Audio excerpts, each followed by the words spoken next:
और लोक जनशक्ति पार्टी के रामविलास के राष्ट्रीय अध्यक्ष युवाओं के साथ आज बिहार में और देश में कोई भी ज्वलंत मुद्दे हैं उस पर अपनी राय बेबाक रूप से रखने वाले सांसद, धारा 370 हो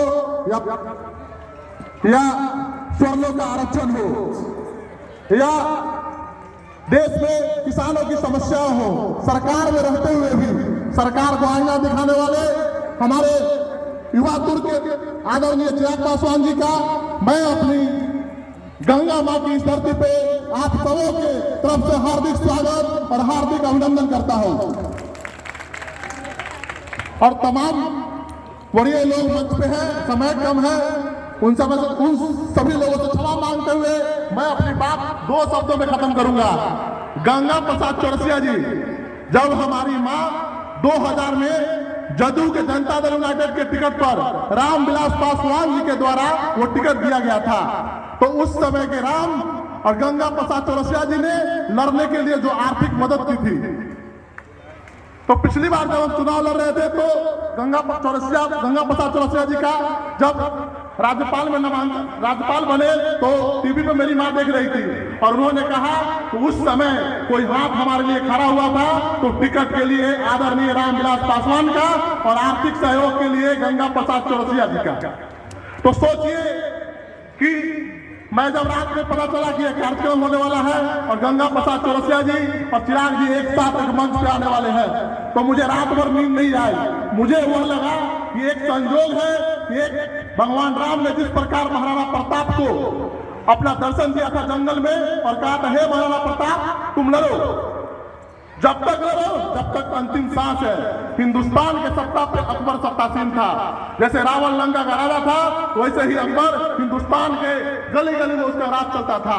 एकमात्र व्यक्ति जो मेवाड़ जैसे छोटे प्रांत से निकलकर अकबर के राज्य को चुनौती दिया, वह महाराणा प्रताप। आज हिंदुस्तान नहीं पूरे संसार में उस महाराणा प्रताप का नाम लिया जाता है।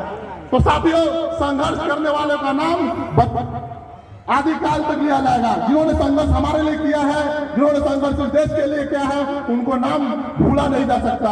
और चिराग पासवान जी उस रामविलास पासवान के सुपुत्र हैं जिन्होंने इस गंगा की धारा में अपने कर्म को परख के रखा है। आज आप देख लीजिए, बिहार के सत्तासीन लोग नीतीश कुमार जी जो भी योजनाएं आती है नालंदा में जाकर खर्च कर देते हैं। तो लगभग 5000 करोड़ से ऊपर की परियोजनाओं को नालंदा में खर्च कर दिए हमारे वर्तमान विधायक तेजस्वी यादव जी।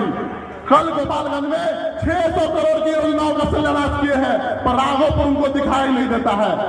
अब पूछने का समय आ गया है नौजवान पीढ़ी को कि आप चुनाव जीतते यहाँ से, कर्म क्षेत्र राघोपुर है, फिर भी आप अपने जाके जहाँ जन्म लिए हैं आपके पिताजी, वहां पे आप जाके 600 करोड़ का दान कर देते हैं। तो हमें सोचना होगा उस रामविलास पासवान के बारे में जिन्होंने कर्म को आगे रखा। आज हाजीपुर की पहचान खगड़िया से ज्यादा है क्योंकि रामविलास पासवान ने कर्म को चुना है। आज जो भी सत्तासीन नेता है जीतने कहीं और से है, वोट किसी और का लेते हैं और अपना जो सरकार का विकास है कहीं और करते हैं। हम चिराग पासवान जी से भी आशा करते हैं कि आने वाले समय में वो हाजीपुर के भावी सांसद तो है ही, और उसके बाद बिहार में अगर एक साथ चुनाव हो गए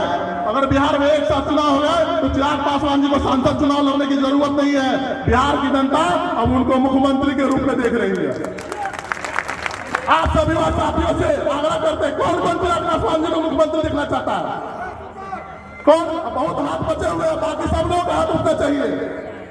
पहली बार राघोपुर में चिराग पासवान जी को हम लोग उनसे आग्रह करें ना कि मुख्यमंत्री के रूप में लड़िए चुनाव इस बार बिहार में।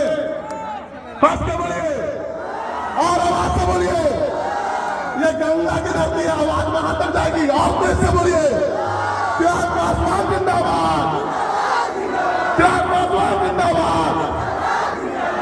और साथियों, कल के कार्यक्रम में चिराग पासवान जी ने कह दिया है अब याचना नहीं, अब रन होगा।